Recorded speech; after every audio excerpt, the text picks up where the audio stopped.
Hi everyone, this is Mohan. I welcome you all to today's webinar. And in today's webinar, we are going to learn more about payroll, and we are going to learn how to do the setup and ultimately how to generate payslips and do the payout, salary payout to your employees. If you have any questions, please write in your questions in the chat section. I'm going to take all your questions towards the end of this webinar. And before we start, I would also request all of you to download Kredily's mobile application. That's available in Play Store. You can just type in Kredily name in Play Store and you will get the application. Please download the first one that you see in the list. Because everything that I'm going to explain in this webinar, you will be able to do almost everything in the mobile application, so it comes in very handy. So with that being said, let's start the webinar. As this webinar is going to be about payroll, I'm going to straight away dive into the payroll module. So the very first thing that you should be doing in Kredily is to set up your rules, set up your payroll by defining everything that you have been following as a organization. For that, I'll go to the advanced settings option. And in advanced settings option, you have all the settings that needs to be added. First thing is your payroll settings, where you will have your pay frequency, pay cycle, your attendance input cycle, payout date, date of joining cutoff, everything. So these are all basic settings and there is no need for an explanation for these attributes. I hope this is clear. And then you have your payday calculations. You can include or exclude week offs, or you can include or exclude holidays. Likewise, you can also show projections to your employees and tax computation to your employees. These are all just toggles. You can turn them on, turn them off as per your preference. Then comes the main part, which is PF and ESI settings. In PF and ESI settings, you need to turn on the PF and define PF as per your preference. You can keep it as 12% of basic, or you can keep it as 12% of the entire gross except HRA, or a fixed amount, or a custom formula. Then you can enable the statutory minimum ceiling, which means no matter how much your basic salary gets to, your PF will always be calculated on 15,000. So your PF will never cross 1800 rupees a month. Then you can make it as LOP dependent, yes or no. You can include the employer's contribution in the CTC itself, or you can exclude it from CTC. You can override PF to an individual employee, and you can include the admin charges in the CTC itself. Then comes your ESI settings. ESI is pretty standard and plain. You cannot change it, or you don't have to play around with it. So it's just 0.75% of gross for an employee and 3.25% of gross for an employer. And in overview, you will be able to see all your employees' PF and ESI details. If you want to override it, you can click on edit and override either PF or ESI or both.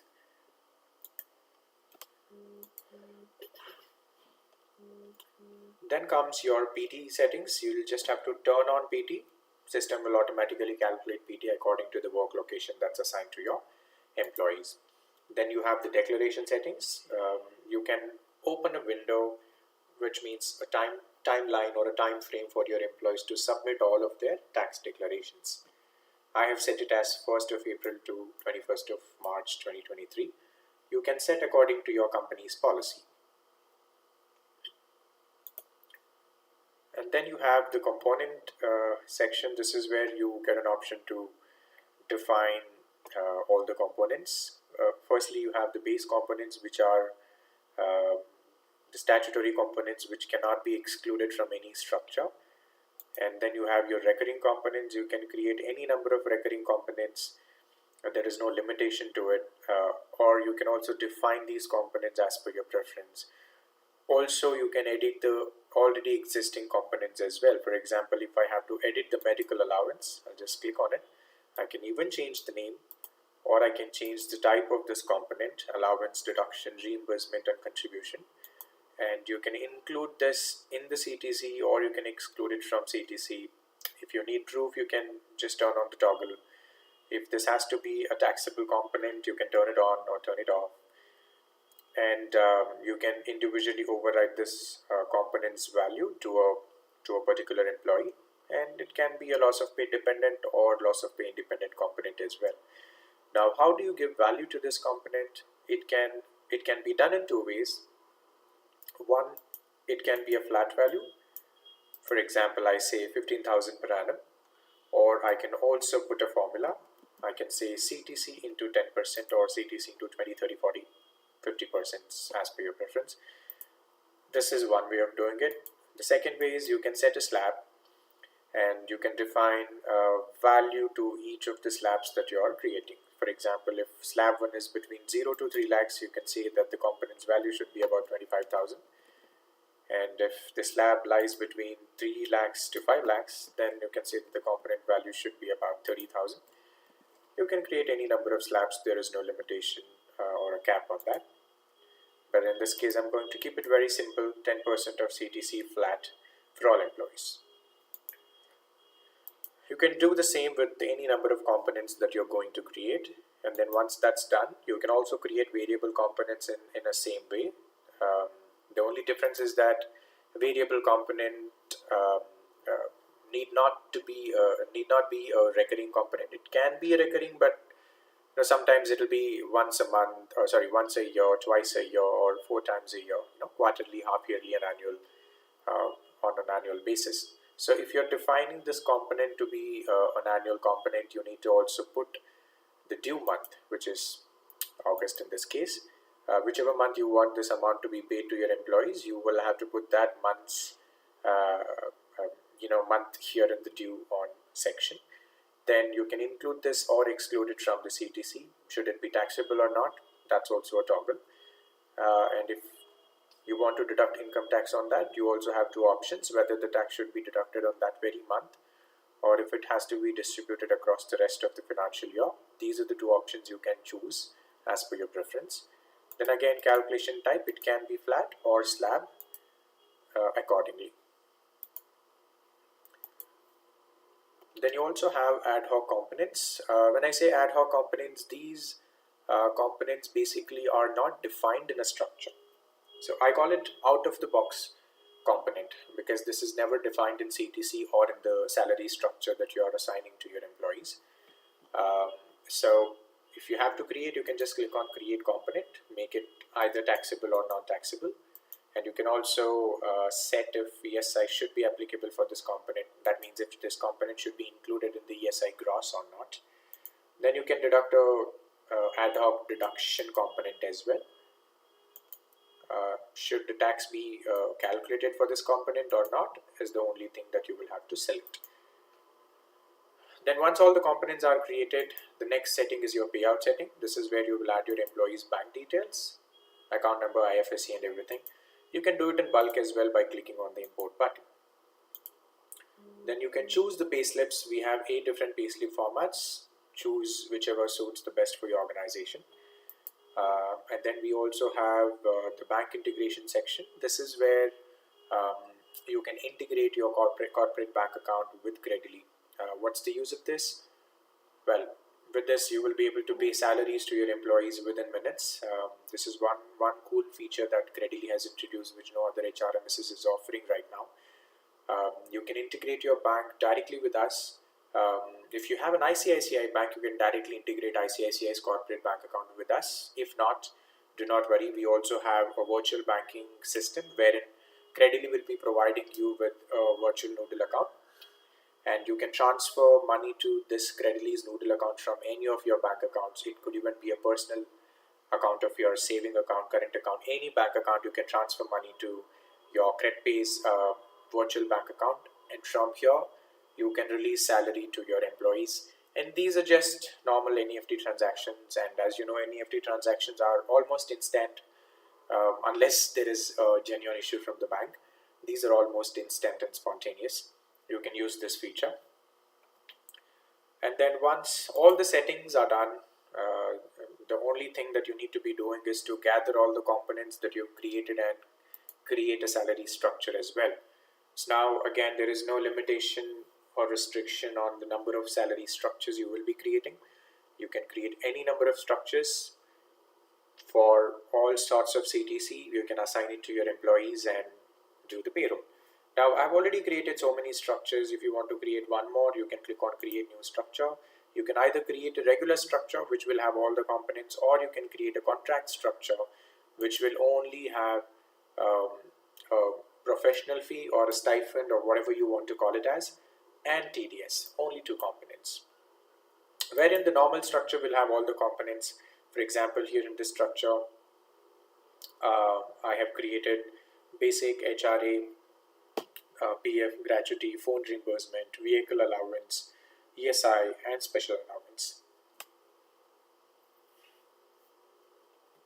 Now, if I have to edit one of these structures, I can always click on the structure and I can click on the edit button and make changes to this structure. I can say basic as 40%, 50%, whatever percentage I want to put. Then same goes with HRA as well. You can make HRA as 40% or 30% as per your preference. And monthly incentives is already defined. It is 1,20,000. Medical bonus is also defined. If you want, you can make changes to it. Special allowance is always going to be the balancing amount of your CTC. You can add more components by clicking on the add component button. Save the structure. Once structure is saved, you can go to assign structure option, select your employee. You can either select just one employee, or you can select all of them and assign, or you can filter according to the location or according to the designation and assign structure to your employees. I'm only going to assign this to one employee for now. I'm assigning it from the 1st of May. So this is assigned. So once you set up your salary components and you create the structure, you can also add CTC by clicking on the edit button. I've already added CTC, but if you want to add, you can add it from here, or you can also add it in bulk by clicking on the import option. Once all of this is done, the only process that's pending is to process your payroll. And before processing your payroll, Kredily as a system will also show you all the details that you need to know as an HR administrator. The first one, or the first set of information that it's going to display is your attendance and leave related information. So system is going to tell you how many employees are present, how many are absent, total how many loss of pay should be given to your employees. Everything will be shown to you. If you want to make changes, you can make changes. Let me go to the current month's payroll. Yeah. So March is my current month. So system is showing me that my employees are having 22 days, 18 days, 20 days LOPs. So this is according to the attendance data that the system has. If I want to make changes to this, I can click on edit and make changes to the LOP days. And once that's done, system is also going to show the leave related information. You will get a list of leaves that has been applied by your employees, and the leaves that are approved, leaves that are rejected, leaves that are pending. Everything will be displayed to you here. And if there is a salary revision, system will also show that information to you. And then if there are any variable components that's coming up in this month's payroll, system will display that as well. But I don't have any variable components, so it's not displaying anything. And if you want to add an ad hoc component, you can go to the ad hoc section, add your employee, and add a component. I'll say incentive. I'm giving about 1,000 rupees incentive to this employee, and add it. So likewise, you can add it to any number of employees you want. Then if you want to hold somebody's salary, you can just click on that employee's name, and you can select the employee and put the status to hold, so that the employee's salary will be held. So I have already processed payroll, so it's not really giving me an option to hold, but you get the point. If you want to hold salary, this is where you can do that from. Then if you want to override income tax, well, you don't really have to override income tax, because system Kredily will calculate income tax accurately and appropriately as per the declaration submitted by the employees. But still, if you want to override it for any reason, you can come to the tax override section, select income tax, click on the edit button, and make changes to the income tax deductions. Same goes with your PT as well, the professional tax. That can also be overridden, but there is no need to do that because system does it automatically. Once you're done with verifying these information, you can process payroll for all your employees. As you can see, I've already processed payroll for 2 of them. Now let me process payroll for another employee. So here we have batch processing system in place, which means you can process payroll for a few employees today, for the rest tomorrow, and for the other set of employees probably after 2 days. You can do it in batches. You can filter it out according to designation, location, department, and process payroll for your employees. And this blue color logo, the icon here towards the right, shows or indicates that the payslip has been generated for that employee. And before processing payroll, you can also preview the payslip and then release the payslip for your employees. You can just select them and hit the run payroll button to process payroll. It's as easy as that. You can also bulk download your payslips from Pay Register itself. And once the salary is processed, you can go to the payout button, select your employee and hit the payout button from right here. So this will send the salary to your employee's bank account within minutes. So it's almost spontaneous, instant. As I said, it's normally an EFT bank transaction. So given that you are doing it within the NEFT timeline, the salary processing and transfer will be instant. Then lastly, you also have statutory reports that's available. PF-ECR, ESI Excel report, consolidated reconciliation report, consolidated net pay report, consolidated gross versus consolidated net pay report. Everything can be downloaded from Kredily. And even the PF-ECR can be directly uploaded to the PF's portal. You don't have to do anything. These are ready-made files that you can upload in the portal. So that's pretty much everything about the setting up process, generating payslip and doing the payout process. If you have any questions, I request all of you to type in your questions. I'll be more than happy to answer them.